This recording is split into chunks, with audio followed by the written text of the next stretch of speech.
Our next news break comes your way just after the top of the hour. Hannity and Colmes returns right now, right here on the most powerful name of news, Fox News Channel. He was a one-off character, and he wasn't just a character for Australians, he was a character for lots of people around the world. That was Australian Prime Minister John Howard speaking about the sudden death of crocodile hunter Steve Irwin off the Great Barrier Reef earlier today. Joining us now to take a closer look at the dangers of working with wild animals is exotic animal trainer Don Stockdale, and from the Adventure Aquarium in New Jersey, marine biologist Mark Kind. Hey, thanks to both of you for joining us on this very sad occasion. Dan, thank you. Let me ask you, because you obviously have experience being in close proximity with wild animals and the way Steve Irwin was.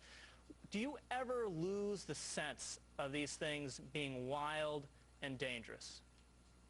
No, really, that's one of those things that you never lose the sense of. And you know, we were talking earlier, the other guests were mentioning about that sixth sense that's developed a lot of times. And what that comes down to really is developing an acute perception and an acute awareness of every little thing that's going on with that particular animal at every moment in time. It's something where you really have got to be totally focused during the time that you're with that animal. So Dan, does that make them to some extent predictable if you know how they work and what makes them tick? Well, I believe that lessens the risk. If you are familiar with the animal, it's an animal that you've worked with for several weeks or several months, and you have that established relationship with the animal, you've built a level of trust, then yes, that does diminish the risk.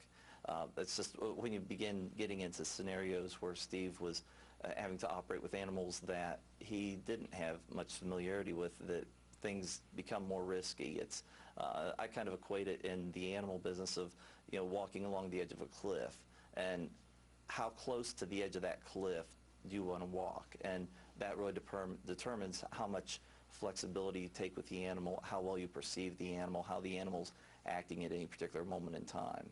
Hey, Mark, talk a little bit about this idea of the sixth sense that has come up again and again and talking about Steve Irwin and his work. Do some people just have an innate sense of how to work with wild animals and what makes them tick, or is it just a product of being around them a lot, or is it some of both?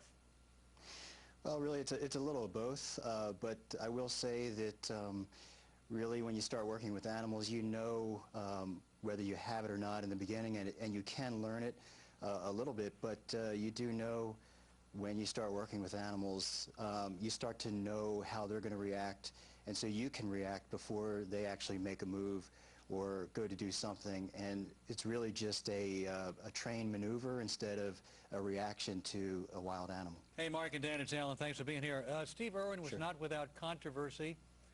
In Antarctica, doing a documentary in 2004, he had some controversy, apparently accused of getting too close to whales, penguins, and seals.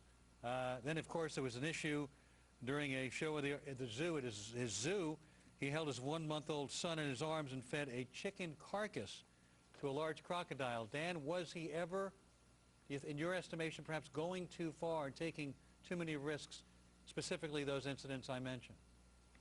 You know, Alan, I don't really know the specific relationship that he had with that animal.